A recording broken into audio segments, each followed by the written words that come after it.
Halo semuanya, hari ini saya Natasha Irawati Santoso, NPM 2010, akan memaparkan hasil praktikum fisiologi tumbuhan dengan judul fotosintesis dan respirasi. Tujuan dari praktikum ini adalah yang pertama, mengetahui faktor yang mempengaruhi hasil fotosintesis Hydrilla verticillata. Yang kedua, mengetahui perbedaan pada tanaman C3, C4, dan CAM, serta warna pada daun. Yang ketiga, mengetahui adanya kalor atau energi yang dihasilkan dari respirasi tempe.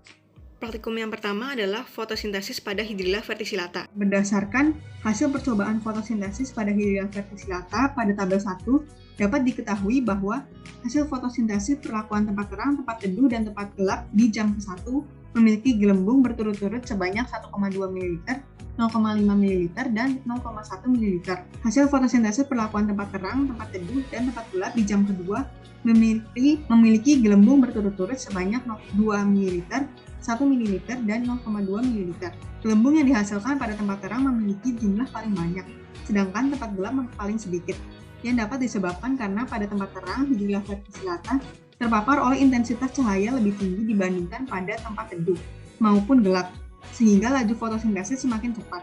Serta semakin lama waktu fotosintesis, maka gelembung yang dihasilkan akan semakin banyak, karena hasil dari proses fotosintesis adalah oksigen, yang berupa gelembung pada percobaan, di mana hal tersebut sesuai dengan teori Lupitasari DKK tahun 2020 bahwa fotosintesis merupakan proses perombakan pada tanaman yang mengubah karbon dioksida dan air menjadi energi kimia dan oksigen, serta dipengaruhi oleh faktor cahaya di mana semakin tinggi intensitas cahaya, maka ATP yang dihasilkan akan semakin banyak, sehingga meningkatkan laju fotosintesis.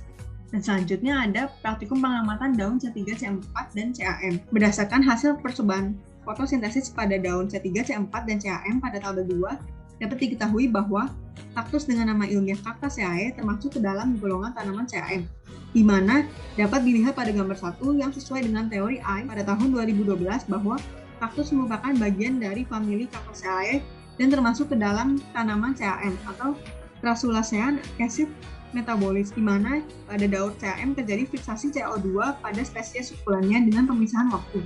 Tebu dengan nama ilmiah Saccharum officinarum termasuk ke dalam golongan tanaman C4, di mana dapat dilihat pada gambar 2 yang sesuai dengan teori Solé DKK tahun 2019 bahwa tebu atau Saccharum officinarum merupakan tanaman yang berfungsi sebagai penghasil gula utama dan termasuk ke dalam tanaman C4, di mana dapat efisien dalam melakukan proses metabolisme pada fotosintesis dengan cara menjaga konsentrasi CO2 pada daun tetap tinggi, walaupun konduktansi stomata rendah.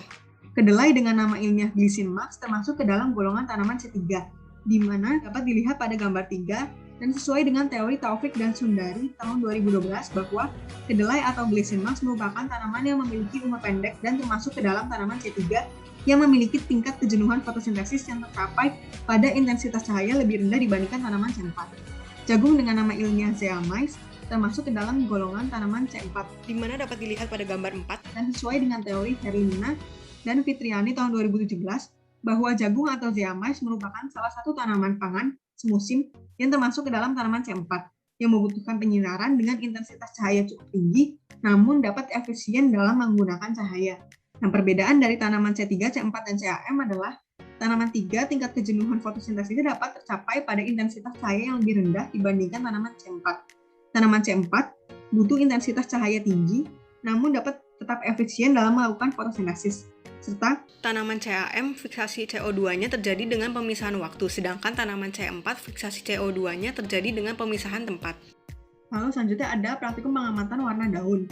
Cara kerja dari praktikum pengamatan warna daun dilakukan dengan yang pertama, daun dengan 3 warna dicari dan difoto atau di video. Lalu yang kedua, daun yang ditemukan diidentifikasi, kemudian warna daun diamati dan dicatat hasilnya pada tabel.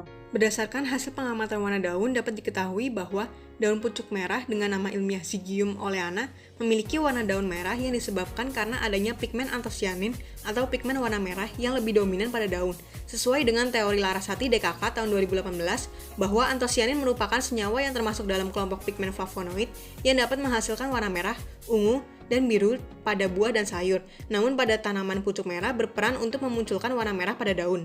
Daun mangga dengan nama ilmiah Mangifera indica memiliki warna daun kuning yang disebabkan karena adanya pigmen karotenoid atau pigmen warna kuning yang lebih dominan pada daun, sesuai dengan teori Sumenda DKK tahun 2011 bahwa daun mangga pada bagian pucuk memiliki warna kemerahan, keunguan, atau kekuningan karena adanya pigmen karotenoid yang lebih dominan pada tingkat perkembangan tersebut, di mana karotenoid merupakan pigmen yang dapat memberi warna merah, coklat, orange, dan kuning. Daun mangga dengan nama ilmiah Mangifera indica memiliki warna daun hijau yang disebabkan karena adanya pigmen klorofil atau pigmen warna hijau yang lebih dominan pada daun, sesuai dengan teori Sumenda DKK tahun 2011 bahwa daun mangga yang masih muda maupun tua berwarna hijau karena memiliki pigmen klorofil yang merupakan pigmen berwarna hijau di dalam kloroplas. Terakhir ada praktikum kalor respirasi kedelai. Cara kerja dari praktikum kalor respirasi kedelai, yang pertama tempe matang dan tempe belum matang dengan berat 500 gram dipersiapkan. Suhu pada tempe matang dan tempe belum matang masing-masing diamati 1 hari sekali dalam 2 hari, serta diletakkan pada suhu ruang. Yang ketiga, hasil yang diperoleh dicatat pada tabel. Berdasarkan hasil pengamatan kalor yang dihasilkan pada hari ke-0, tempe matang memiliki suhu hangat, sedangkan tempe belum matang memiliki suhu tidak panas. Pada hari ke-1, tempe matang memiliki suhu tidak panas, sedangkan tempe belum matang memiliki suhu hangat. Pada hari kedua, tempe matang memiliki suhu tidak panas, sedangkan tempe belum matang memiliki suhu hangat. Berdasarkan hasil pengamatan kalor yang dihasilkan tempe pada tabel 3, dapat diketahui bahwa tempe matang mulanya memiliki suhu hangat, menjadi tidak panas, yang disebabkan karena proses respirasi pada tempe telah berakhir, sehingga tempe tidak lagi melepas kalor, sedangkan tempe belum matang mulanya memiliki suhu tidak panas, kemudian menjadi hangat, dikarenakan adanya proses respirasi berupa fermentasi jamur pada kedelai, sehingga mengeluarkan energi berupa kalor yang merupakan hasil perombakan fermentasi diiringi banyaknya jamur yang tumbuh.